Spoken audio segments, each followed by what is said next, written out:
Hello and welcome to the Lancaster National Speedway, where really we're working on two big stories tonight. And Army Armstrong, one of those stories involves kind of a local hometown hero. Yeah, the driver of the Buffalo Trimmer, when he was a young man, his granddad used to bring him and set him in these grandstands to watch his father race on this fine 8th-mile drag strip. That's one story, and you know he's a hometown boy, would love to take a win here.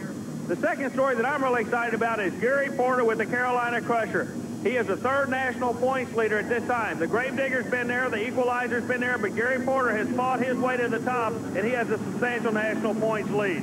Plus, we might want to mention the defending national champion USA 1 is here, as is Bigfoot. Now, what about the track? The track itself, two-lane track. You have two jumps. They're going over a total of 16 cars. This is the kind of track that the drivers really like to run on. Are you ready to rock and roll? It's going to be a show tonight in New York. I'm excited about it, Richard. And so am I. We're going to be right back with all the action on ESPN. Power Trax and the Renegades TNT Monster Truck Challenge is brought to you by the Heartbeat of America, today's Chevy trucks.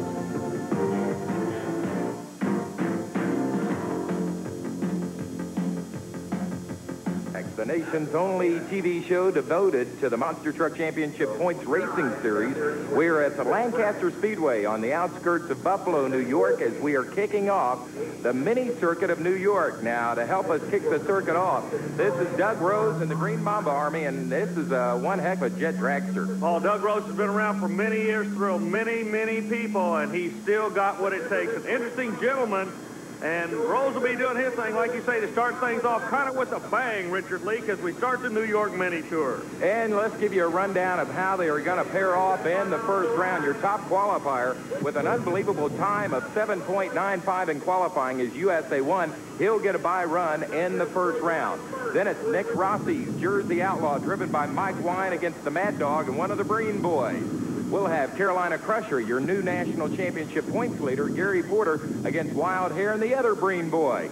Awesome Kong with Steve Kane will be taking on Clydesdale. That is driven by Bennett Clark.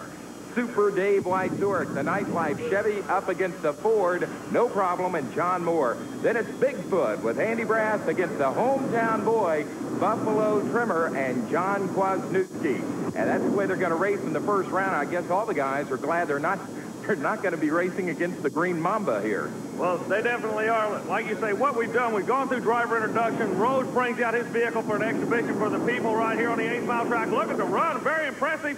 Whoa. Oh, a little bit of a problem. Looked like the parachute came off. He had to lock it up.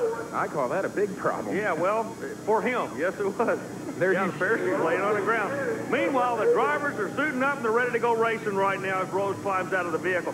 And you know, Doug Rose is quite a story. He's a double amputee, lost both legs in a jet drag racing incident many years ago, but he puts on quite a show for the fans here outside Buffalo, New York. And let's go racing, Army. Now, speaking of show, your quick qualifier during the rundown, you told the story. That quick qualifying time, that's going to give him a bye run in this round. Ron Litzow, the Ever-Jasper USA 1 True Value Hardware Chevrolet, and Richard, it doesn't look like he's going to hurt any equipment on this run.